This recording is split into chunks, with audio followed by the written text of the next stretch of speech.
Hi, I'm Doshi Richard Van Donk. Thank you for checking out this video. I'm sure you're really going to enjoy it. There's lots of really amazing points in here. As you must know by now, the Bujinkan has entered into a new era. And that makes myself and IBDA have a completely new responsibility. Briefly, what's happened, just in case you've been in Antarctica on a sabbatical looking for aliens or lost pyramids, at the first of 2020, Hatsumi Sensei retired. He's completely officially retired from teaching. He passed on the Sokeships of the 9 schools. The lovely Mrs. Hatsumi has passed. The Hombu Dojo is closed for an indefinite period of time, at least another year by the top daishi on our new Sokes there. I spoke really deeply all about this at my 2020 Tai Kai in July, and it really explains a lot of things a lot better than I could just try to redo here. So let's watch that now. Okay, let it roll. So, yeah, it's new time. It's tough for people. It's tough to get to all that's happening with that. You know, really. I mean, there's a lot going on in the world itself, but I mean, it's tough for me to think that. It's hard, right? It's like, oh, wow.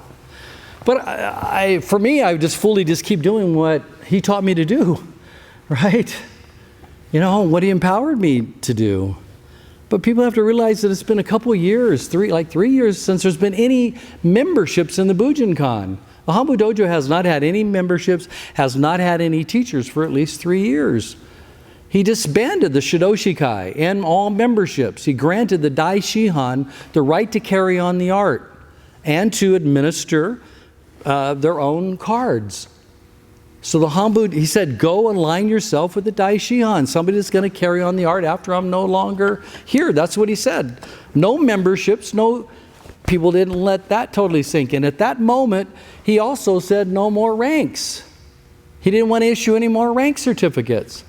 But there was a bunch of people yelled and screamed and stuff all about that. No, that's too much. So he said, okay, no more Q grades, just 5th dan and above grades. And they wouldn't let that go. And so he stopped doing different certifications like Shidoshiho and some of the rest. And then that got brought back, you know, after that. You know, I'm there and he said, no more of these. I go, okay. And then issued some, and then there's somebody came in and took over things at the Hombu Dojo, and he wrote out very few certificates at all. It was all done by administration of the office, which he deserved to have help at, 85 years old. He's like 88 now. So, and it's tough to know that he's retired. It's tough for me in that. And then now it's sad that people can't even go to the Hombu Dojo to train. When that opens, go back, go train, experience these masters while they're still alive. A lot of them in their late 70s. Sure, go train with anybody you want to train with if you're training with me. It's especially any of the Japan. I highly, of course, without hesitation, whatsoever. But as Ishizuka Soke says, it's going to be a minimum of 1.5 years. Before the Hombu Dojo opens. A minimum of 1.5 years. That's a tough thing. So I just wanted to clear this particular part. I'm in support of all of it, and I'm still part of it all. I just changed up a couple things that I had to change up. And could go more into it at another time. But I had a very, very in-depth, I will say this, my last time in Japan with Soke Hatsumi, we both knew, we spent some good personal time. I knew it was my last time seeing him, and he knew that. We both did when we looked at each other. And I told him, how much I loved him, appreciated him, and thanked him so much for all the gifts, and I loved him so much as a human being, because I got to spend a lot of personal time with him, a lot of personal time, in and out of the dojo. We became really great friends, and a lot of things. And he said the same thing and stuff to me, and we talked about the art, and I'd already talked to him about the future of the art many different times, walked many a levee, drank a lot of alcohol on what he should do with the art, where it should go, what's probably going to happen after he dies. I mean, he was very conscious and clear about all the things that, he has done. He made some interesting choices in the Sokeships. But that was Plan B. But I won't tell you what Plan A is. I already knew what his Plan A, B, and C was. Okay, I shouldn't speak too much on that. But he's carefully was calculating. Everything he's done has been a masterful thing. So just have to look at that, and I trust whatever judgments that he make on any of that. I mean, it's his art, so and his responsibility. And I'm just praying that the people who are gifted the particular schools and things that they have, that they will take it serious. I know that if I was given one school, which I'm not suggesting I even should or whatever or would want, that I would be dedicating, I'm just saying me, I would be dedicating everything I could, especially at my age, to know everything I could about that system, and so that I could find at least 2-3 people I know that could continue that specific school on. That would be my responsibility. My dream for the Hombu Dojo was that all these people would step up and they would only teach their school, that school they were given, right? That Soke entrusted them to, right? Ishizuka should come there and teach Gyokuru, right?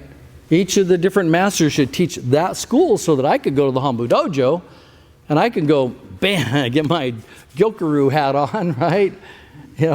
And study just those wazas, have all the questions that I need on Gyokuru. I'd be asking, and I've got a few, right? I've studied a lot of that stuff deep. I've written manuals and all that kind of stuff on all the wazas, and and talking with Hatsumi Sensei and others and so on all of that, and training with that, for 40 years, almost. And but I got questions, and I would love it for that school. And then the next day I'd go train with Nagato and learn all of his stuff, right? That was the dream to me. That would be like really cool. I mean, I think more people would flock there than ever before. But I won't get into the backstory now. Individually, maybe, okay? When you've been in a family for a long time, and you've been there in the Wayback Machine, and you watched everybody grow, and you grew up in the dojo with them. I was a foreigner, and I was used as cannon fodder some, but I grew up in the things. I mean, I was one of the first to pass or in the first group, I should say, of people to pass the Godan test outside of Japan. Very rare for anybody to pass the test then. And when I would go there, I would train, okay? Hatsumi Sensei allowed me to go they had a Shidoshi Kai classes almost every time that I went, that all the gathering of just the people over 5th Dan would come. And I used to be in those classes and train, with all of the different people from Manaka Sensei and Ishizuka and Ogori and Seno and Kan, Nagato and Hatsumi Sensei. And I was Hatsumi Sensei's uke a lot, even in all those classes. I used to train with them, so I understand the personalities and the different things that would go on, and watch them all grow. And as I would be getting ranked as one below a lot of them for a long time through the whole process. I was one of the only ones to get a rank in 9th Dan in Empo Taijutsu, which was the highest that you could possibly get. That was it. 9th Dan was it. There was nothing beyond 9th Dan. Okay? 10th Dan was reserved for the Soke. But he said he was beyond rank. Okay? He gave rank. He didn't want to be classified as a rank. Well, which I understand that, and I like that. But that was the highest. Okay? But then there got to be a little bit of a challenge when myself and a couple other foreigners we're all at the same rank. But you could tell Ishizuka trained for 25 years, longer than me or something, or 20 years. In Japan, you could tell there was a difference. I just respected him as a teacher, and it was kind of weird, having a patch with the same stars. But, I've been beat up by all of them. I've punched and hit all of them as well, okay? So you learn that, and then you watch the different dynamics, and as the years go on, and, how things go, and... So, yeah. So you learn more, things that way. So I'm in a different position with a lot of things, right? And it's a different position having people training all over the world. Very few people do that. All the people are chattering on the internet and stuff, they got 2-3 students. But yet they're, the voice and authority of everything else. They think they know everything else. They don't know my conversations directly with Hatsumi, or what mission that he gave me, or what mission that I sat out with him in the early 80s. I sat out on a mission with Hatsumi Sensei to bring the art to the rest of the world. And that's where all of his videos and stuff were all born. I said, well, you need to have videos. No, I did one, or it didn't work out, or whatever. So I talked to him, I go, look, this is where the future is going. We need video of you so people can understand, of the different schools and the rest. And I laid it all out for him, and he called Kogori, was head of Quest, and he came right over, and we set this whole plan out, worked on it for a couple years. So all of the videos that you see are all because I created that relationship with Hatsumi. He gave me the rights to translate all of the books and stuff he had, which I paid thousands of dollars of my own money. I spent it was all my own money that I was losing money for a long time, putting ads in magazines and getting the things and the essence of the art and articles and all the rest of that. Stuff out for him to spread the art everywhere. I even hired and got my translators. The translators from the videos were my students, or someone that I got hired later that couldn't finish it. Were all people because of my work with him to get this out to the whole world, even at my own expense. Okay, so people have a whole different understanding and knowing of what all that was about. So my whole thing has been to get the art out. It was totally approved by him to do the black belt home study course in the very beginning. But I have to tell you, I have the Japan black belt material, what you got to learn. It's about 8th Q and a couple of points of a Kion Happo to be a black belt. It's not much of anything. I'll publish it if you want. I got the ones that people had in those days, and you're going to go, whoa. Filmed, from on their dojo walls. I thought it's got to be more.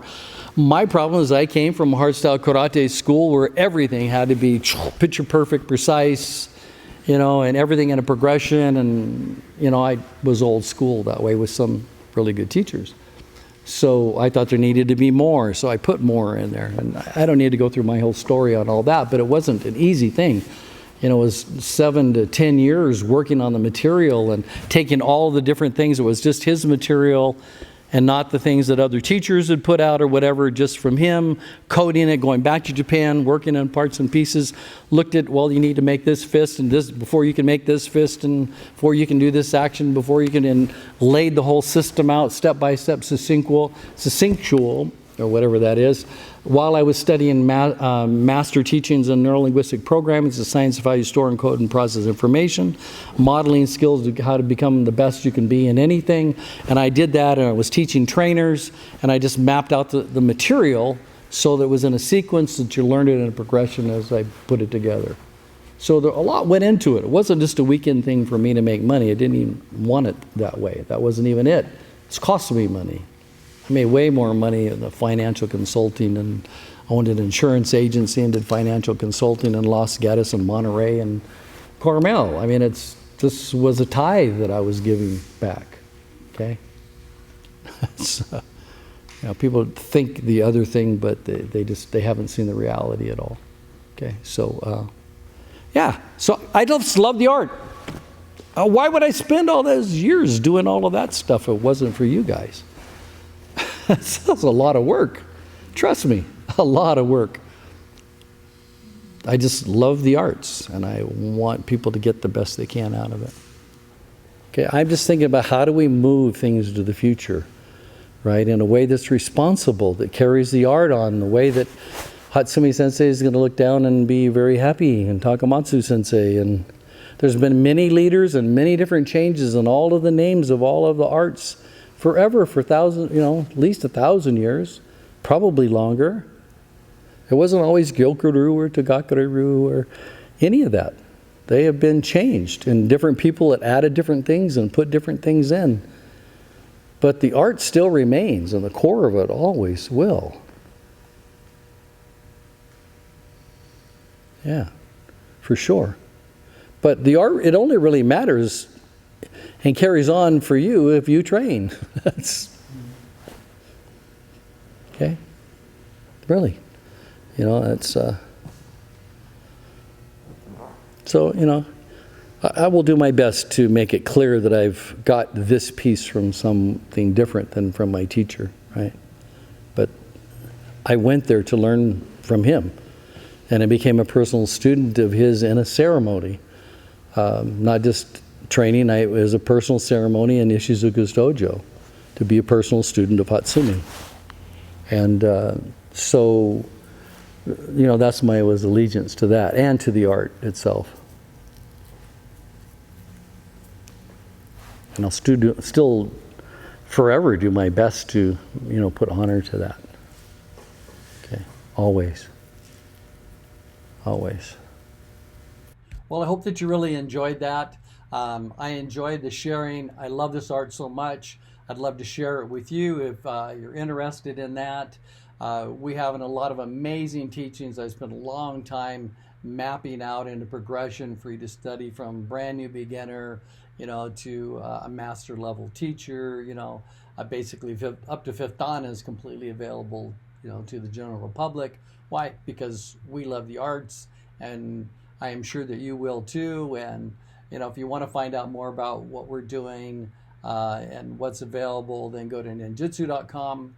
I will be doing another video real shortly on all of the changes that I've been making with IBDA. It's just really adding. We're not taking away anything, just adding a whole lot of things that I feel it's kind of necessary for us to go to and take and embody the teachings from the very origins of the teachings, and all of the empowerment and teachings, the doorways that these teachings came through. I don't want to say too much about it. That's what I'm talking around it. And to make it modern enough to handle today's world and today's there's so many things that are changing all over the world, and we need to be ready for all of that. So anyway, that's my responsibility, and I'm really happy to take it on, and I'm honored to serve in any way I can for you to get the most out of these trainings, and I look forward to seeing you on the mat.